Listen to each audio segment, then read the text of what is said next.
Hang on, Mr. Douglas. Yeah. Well, hello, my fellow Telestai. It is good to have you here. It is good to be here with you for this 6th episode and final episode in our excavation and exploration of Volume 2 of Secrets of Power, written by the eminent Ingo Swann. Oh, I'm thrilled we've come this far, and I'll tell you, I'm excited for us to go even further, farther, stronger, longer, and becoming more empowered with every step along the way, however curvy and maze-like the way may be. Today, we'll cover chapters 27 through 34, the remaining chapters from the second volume. All right, let's get right to it. Our first excerpt is from chapter 27.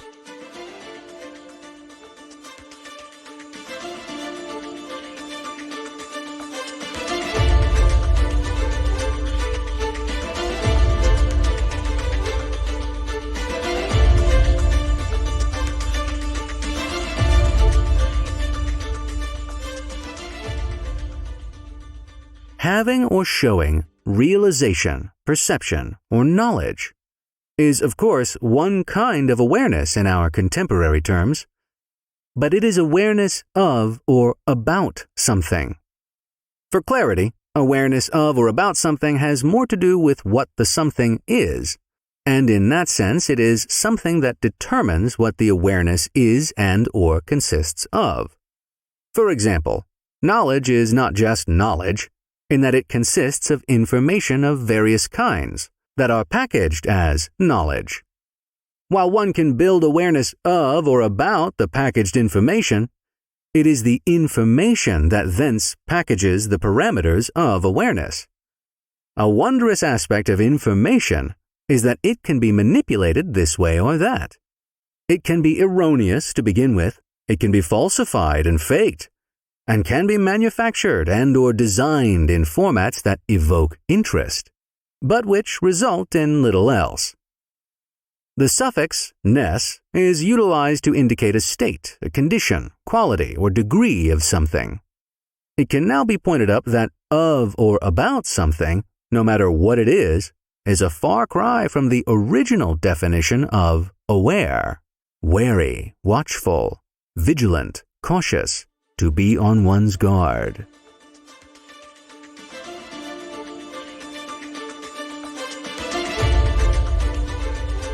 Ingo Swann gets us started with an alphabet cereal bowl of words. Once consumed, comes to the point of showing us that the words aware and awareness mean two different things.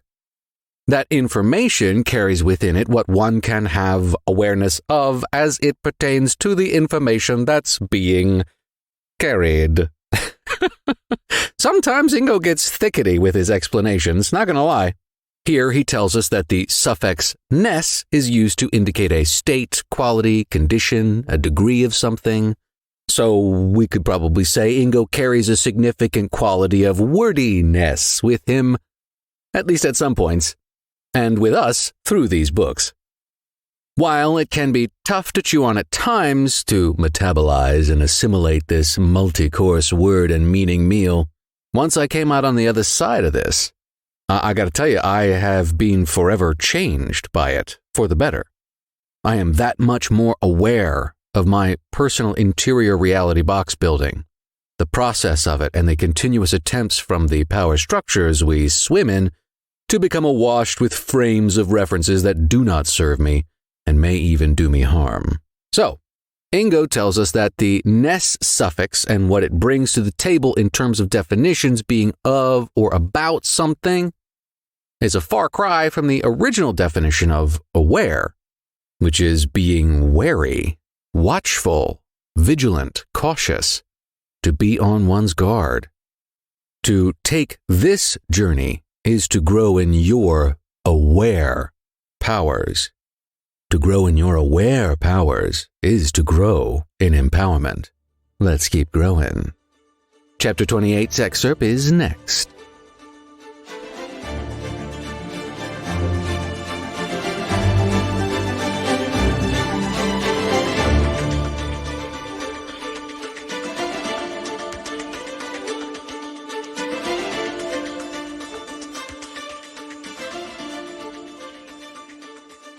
However, the term attention is drawn from the term attend, which is taken from the Latin word ad plus tendere, which is defined as to stretch to something.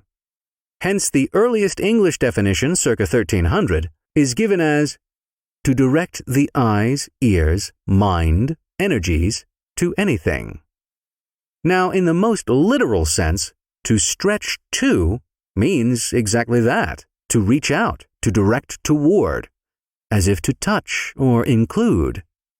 One of the most interesting facets of the early definition is the inclusion of energies in it.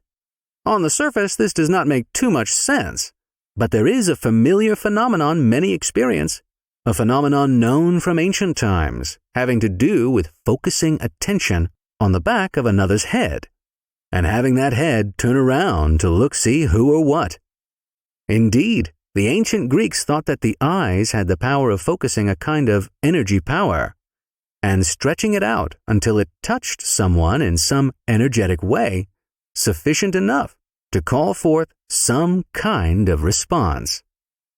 Although it is still not well known, between 1925 and the fall of the Soviet Union, this phenomenon was tested within the contexts of Soviet bioinformation transfer research, not only between individuals in sight of each other, but across larger distances. The attention stretching out phenomenon was found to exist in both the near and the far aspects. Indeed, if telepathy phenomena exist over distances, then the attention stretching out thing must also exist.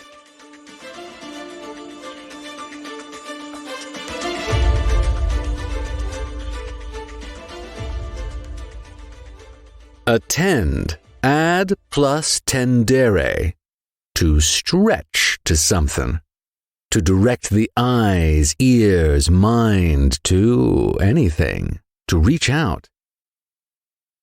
And then Ingo tells us of an experience familiar and common in ancient times, but I'd argue it's familiar to this day. That focusing of attention onto the back of someone's head to the point that they then turn around. I love this revelation of ancient Greek experiencing and thinking. The eyes had the ability to focus a kind of energy power and stretching it out until it touched someone in some energetic way in enough noticeable force to have a noticeable response. I mean, if that's not some kind of subtle form of PK, of psychokinesis, of telekinesis, I don't know what is. And how this was tested and found to exist in the Soviet biotransfer research experimentations. So I got a personal story for you. When I was very young, it must have been 3rd grade, I clearly remember this day in math class. I was not paying attention to math class at all.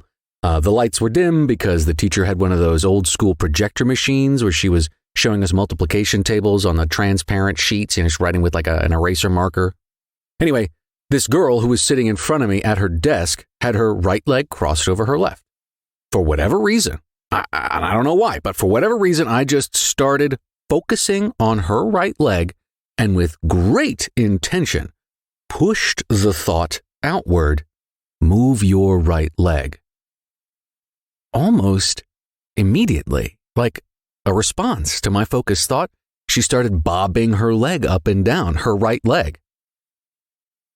And I kept focusing and sending that thought out until she shifted in her seat, uncrossed her legs, and sat with both feet on the ground. Chills and elation, of course, streamed through me. And this experience has stuck with me all my life. I've had others like it since, but that was the first. And it seems that this kind of experience has been common enough throughout humanity that it tracks back to ancient Greece. Wild. I have since come across varied descriptions of execution of what Ingo describes as focusing on the back of someone's head. There is just that, the sending the attention that way.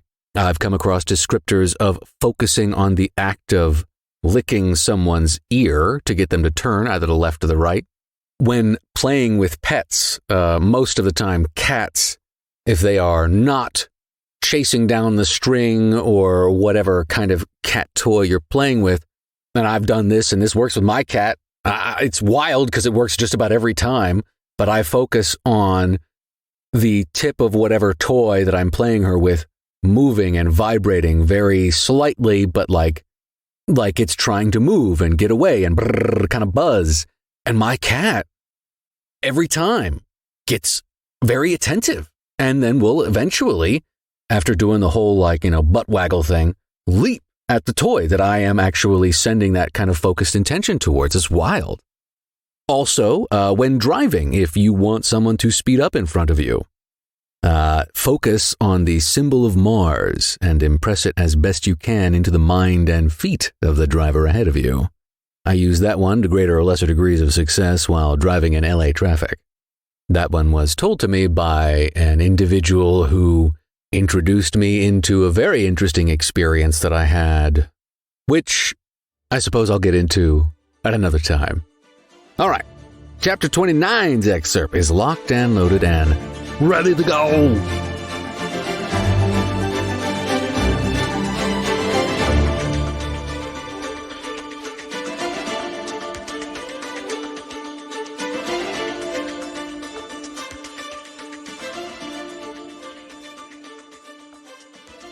If the human species is to wheel and deal in active influencing as vastly as it does, then that species is innately equipped to put out or to project influences of numerous kinds.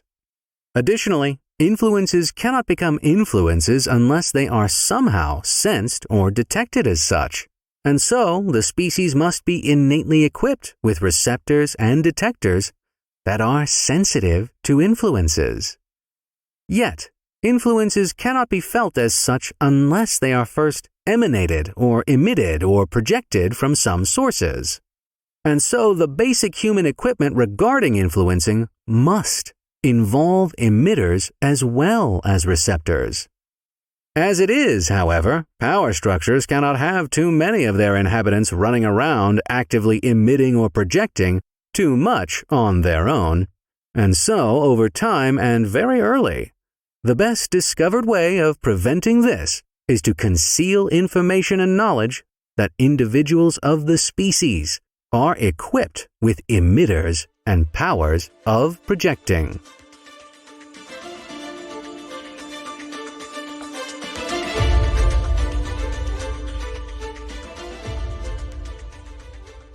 Our species comes prepackaged with powers of influence to such a fine degree that this influence must be projected or emitted in one way or another. Commonly, we can think of influence like in marketing and commercials, but as we discussed with the previous excerpt, and here Ingo brings it up explicitly, we come with receptors and detectors that are sensitive to influences that we project or emit within our basic human equipment. Of course, the power structures cannot keep together if everyone were to practice and strengthen their influence projector emitter powers. If everyone was just going around going, pew, pew, pew, influence. I emit my influence. No, too much influence, no. So the knowledge is squashed, shut down, and silenced. We can't have you running about projecting your influence. Why, that would muddy up our projecting of our influence. We'll just tell you it doesn't exist, and you should shut up about it and go back to your measly existence.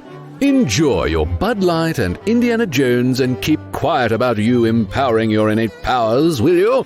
It doesn't do us, society any good. The first two excerpts from Chapter 30 is spun up and ready for liftoff.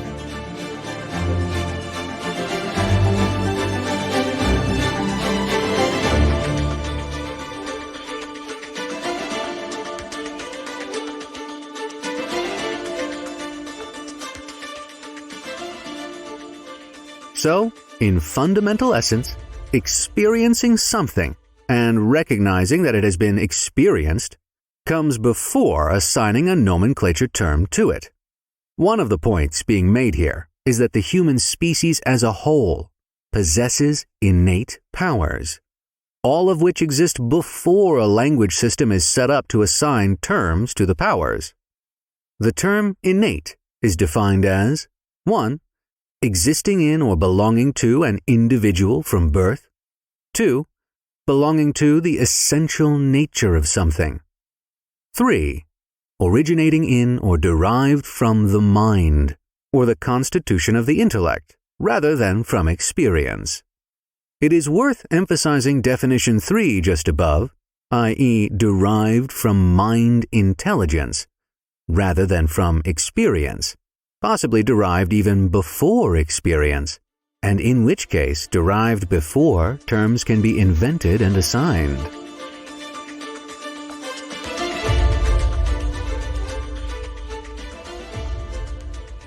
The experience and then recognition of the experience happens way before we come up with names for anything.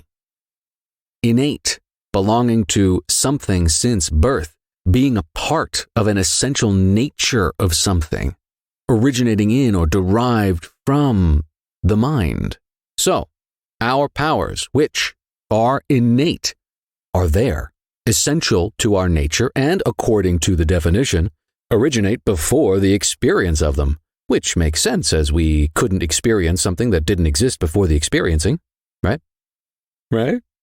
All that to say that these powers are baked in at the base level of what it is to be what we are. They are not supernatural. They're natural. They're innate. Onward to the second excerpt from chapter 30.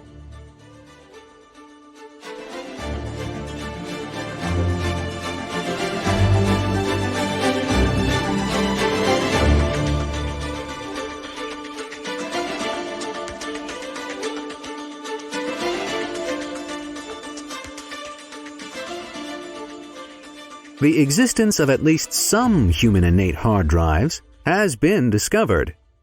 In its July 1993 issue, Life magazine featured an elegant article entitled, "The Amazing Minds of Infants." This article brought together the findings of various researchers originally focusing on how infants begin to learn whatever they do. But one of the major outcomes of this research had to do with ascertaining in infants the existence of, quote, innate abilities we're just beginning to understand, unquote. Innate, of course, refers to born with or already born with, as contrasted to being acquired at some point down the line. One such innate born with factor has to do with the estimation that babies are universal linguists, capable of distinguishing each of the 150 sounds that make up all human speech, and thus make up all human languages in one way or another.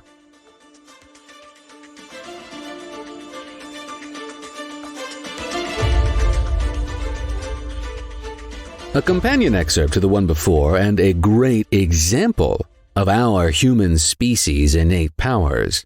Infants come with these innate abilities ready to go. Babies are universal linguists, distinguishing the more than 150 sounds that make up any language spoken by humans. That's a great example. Thank you, Ingo. All right, climbing out of our crib into the next excerpt from Chapter 31.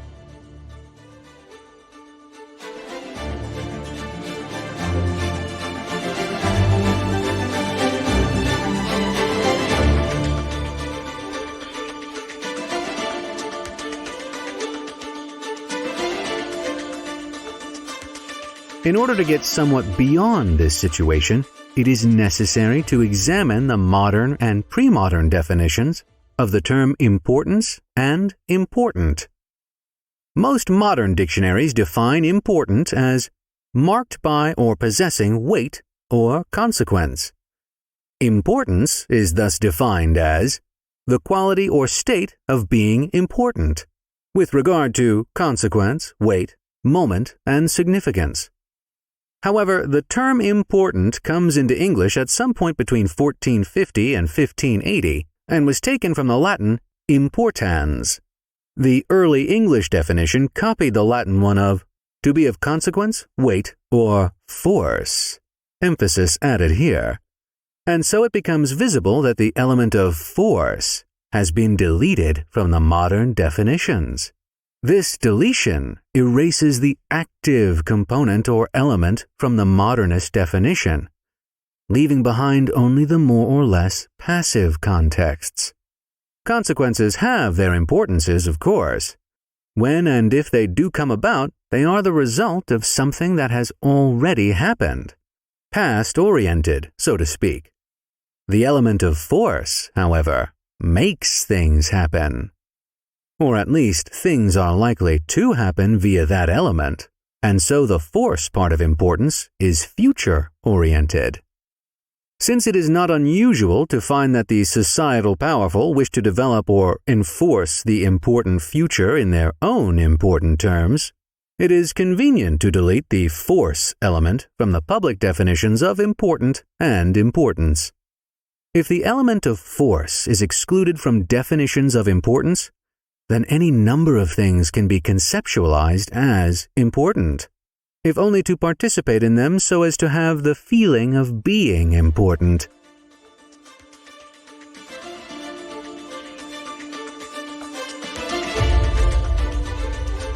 Ingo taking us to class again, showing us the difference between important and importance. Important to be of consequence, weight, or force. But then again, we get the force, it gets erased in modern times. It's on purpose, I bet. I think, I know. So we're left with a more passive understanding of important, i.e. something of consequence. But like Ingo says, this kicks us back into thinking something important has already happened in the past, and so looked back at and not forward toward. The element of force makes things happen, which is future-oriented. And since the powerful are concerned with enforcing their own version of what they deem important to them in the future, it's convenient to delete the force element of our understanding of important for the unwashed masses, lest we get too uppity and want to affect with force what we see as important to our own futures. That last part, too, has got a lot of revelatory weight to it. It is a good-sized turkey leg from the Renaissance fair level of protein quote. Quote, if the element of force is excluded from definitions of importance, then any number of things can be conceptualized as important, if only to participate in them so as to have the feeling of being important. Unquote. Yeah. How much is spun up for us to participate in to only have us feel as if what we are giving our attention to is important, but isn't really. The news is the first thing that comes to mind. Most popular culture, movies, TV shows, music, a great majority, at least nowadays, of what the machine of modern society is spitting out seems to be propped up to have us feel like it's important and have us feel important for paying attention to it. But, and as gross, depressing, salacious, sad as it is that there's cocaine found at the White House. Oh! At this point, is that important? Or is that being used to get us riled up and feel like it's important when some real shady shit might be going down in the background? Ingo gets us thinking. I'm all about it. Next excerpt is from chapter 32.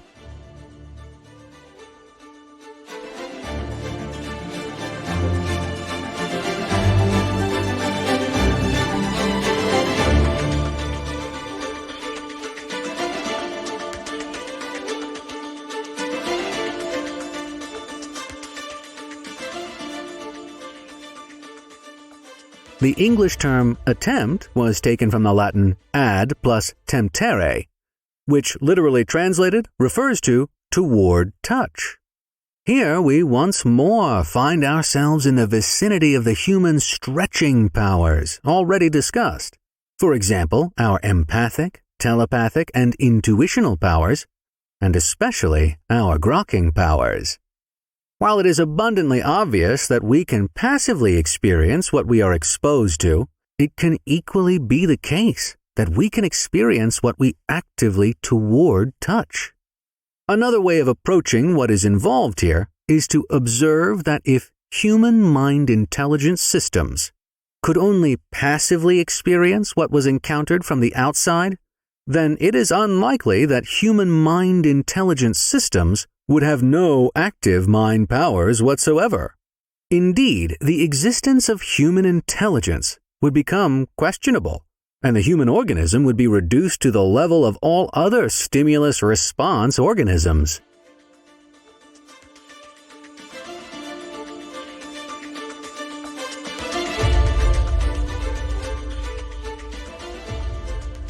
Quote unquote, if human mind intelligence systems could only passively experience what was encountered from the outside, then it is unlikely that human mind intelligence systems would have active mind powers whatsoever. Unquote. Like Ingo says, this brings us back into our mental, active, I-force affecting abilities. Attempts etymological root definition gets boiled down to toward touch. If we couldn't actively experience what we reach out toward and actively attempt, Ingo says, humans' intelligence systems would come into question, and the human organism would be reduced to other simpler stimulus response organisms.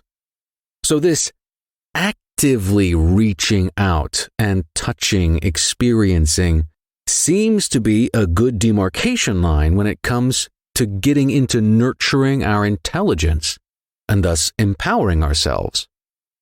We simply have to attempt something, and in that attempt, we actively move toward and touch upon direct experience, which defogs the map, widens intelligence spectrums, and builds a store of knowledge to build upon further. The key, it seems, is simply attempting, actively attempting. Simply may not mean that it is easy, but simply attempt to use your I-force powers to get someone to turn around.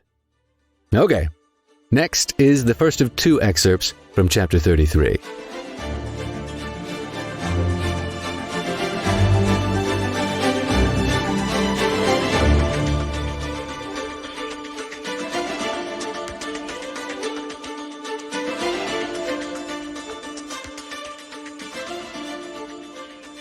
In principle, then, our powers of cognizing refer to information and knowledge not already present within one's reality box, and which, if experienced, probably will shift and enlarge the contents of reality boxes. Thus, our powers of cognizing permit us to alter our reality box adaptations upon which all our former understandings and comprehensions have been based. Now, it must be pointed out that no one has the faintest idea of how and why cognitions can occur, or for that matter, how and why realizations take place. But it is generally understood that people have them, and it is also comprehended that if the powerless are to remain as such, then they should not be encouraged to have too many realizations, and certainly as few cognitions as possible. Our powers of cognizing, our realization powers. Information and knowledge not already in our reality boxes, taken in, assimilated, metabolized, digested, and put to use. How do we have them? How do we do that? Nobody knows. Yet, they seem to be a major, if not the major axis of how we build better reality boxes, as Ingo says. I may have mentioned it here before, but an interesting thought to carry along is the saying that maybe it's not so much people thinking, but maybe it's more along the lines of thoughts peopling. Not mine. I've heard that quote several times in other places. I wish I knew who to attribute it to. But where do our thoughts come from? Where do these realizations and revelations, where do they come from?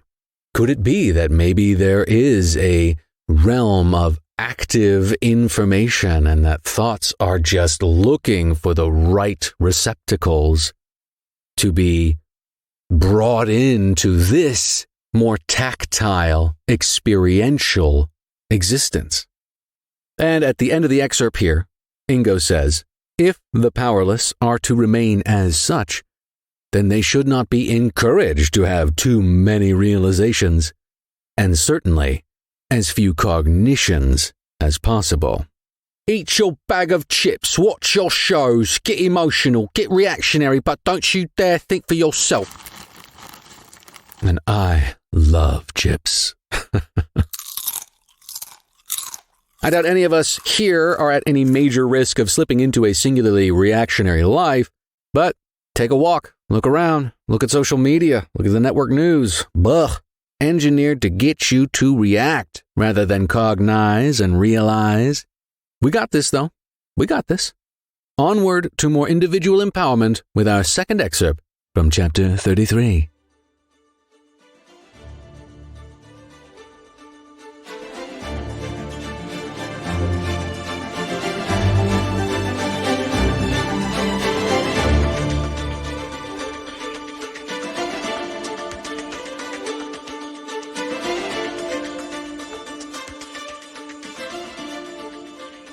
If the contours and limits of understanding and comprehending are to be effective within societal control systems, whether large or small, then in general the powers of cognizing must not undergo too much support and nurturing.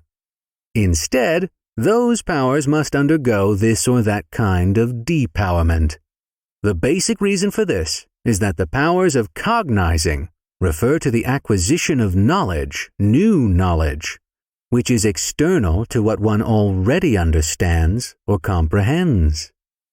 In English, cognition is taken from the Latin cognoscere, meaning to come to know or to become acquainted with. From this, the English definition is rendered as the act or process of knowing, including both awareness and judgment. The term awareness is not included in definitions of understanding and comprehending. Indeed, those processes can take place without the involvement of too much awareness, and just about anyone can observe various ongoing examples of this.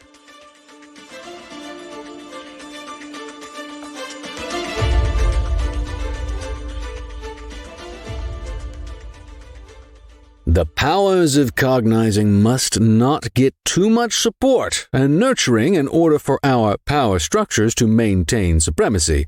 The powers of cognizing is the acquisition of new knowledge. Big deal. Then we get the definition, cognition, the act or process of knowing, including both awareness and judgment. Awareness and judgment. I'd like to add another word to the mix here, discernment, which is defined as to judge well, which pairs nicely with cognition, I think. If we are to cognize, then we will have the ability of discernment. Discernment, or judging well, at this stage of the game we're in, I think is what will provide a lot of opportunity for us not to get swept up by this or that movement of seeming importance. If we can discern our situation, use discernment when presented with seemingly important information, we can judge well for ourselves what is important for us to focus on and thus cognize and realize our way all the more fully toward individual empowerment. Booyakasha.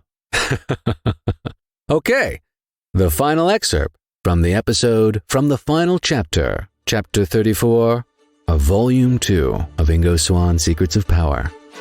Here we go.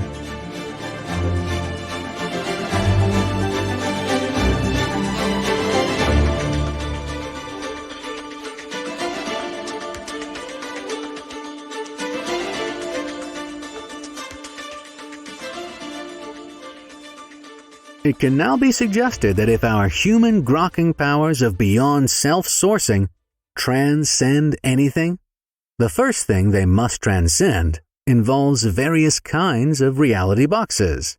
After all, if one cannot get outside of one's reality box, then any transcending processes must remain stultified. Now, with regard to any stultifying of transcending processes, it must frankly be pointed out that most social and societal orders, and especially their power structures, cannot have individuals popping out of their reality boxes. In fact, if such orders are to remain intact and the same, all reality boxes within them must stay the same, at least more or less so. So any popping out of reality boxes is viewed with utmost concern and worry, and much social care is taken to ensure that information and knowledge about popping out is made unavailable, or at least is discredited in quite heartless and sometimes obscene ways. So now the question can arise as to whether popping out from this or that reality box has any real virtues. There is one realm of human activity where popping out of reality boxes, conventional or otherwise, is in fact admitted as a virtue: the realm of discovery.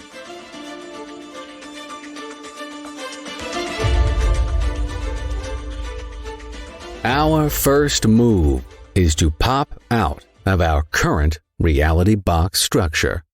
The mental image I get is me as a kid bursting through a well-constructed pillow fort. Ha-ha!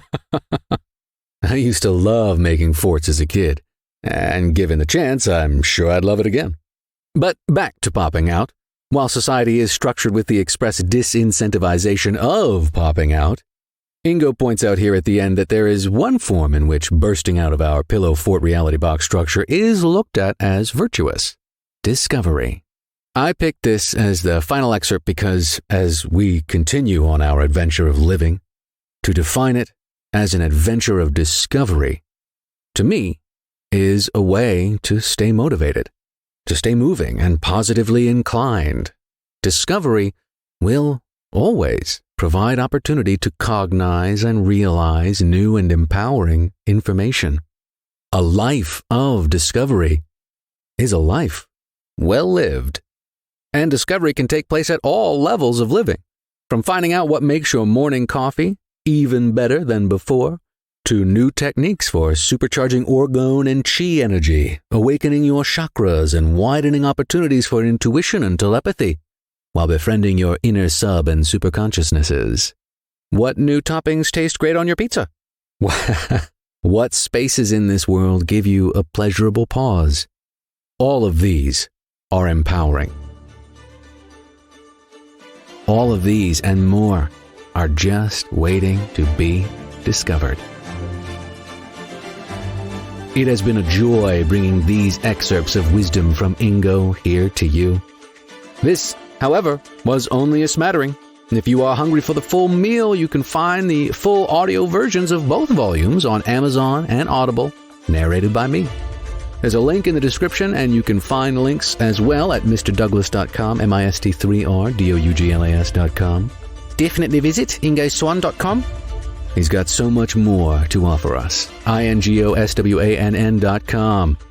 On that note, I will be doing a dive into his book Psychic Sexuality soon. That one is awesome, and while I haven't narrated that one, I would certainly recommend getting your hands on a copy. Gems abound. If you've enjoyed the podcast, thanks for hanging out this long. Please like, subscribe, click all the things, comment, let me know if there's any book or information you'd be interested in hearing me discuss. And until next time, continue your adventure of discovery. Thanks for hanging, and as always, more power to you.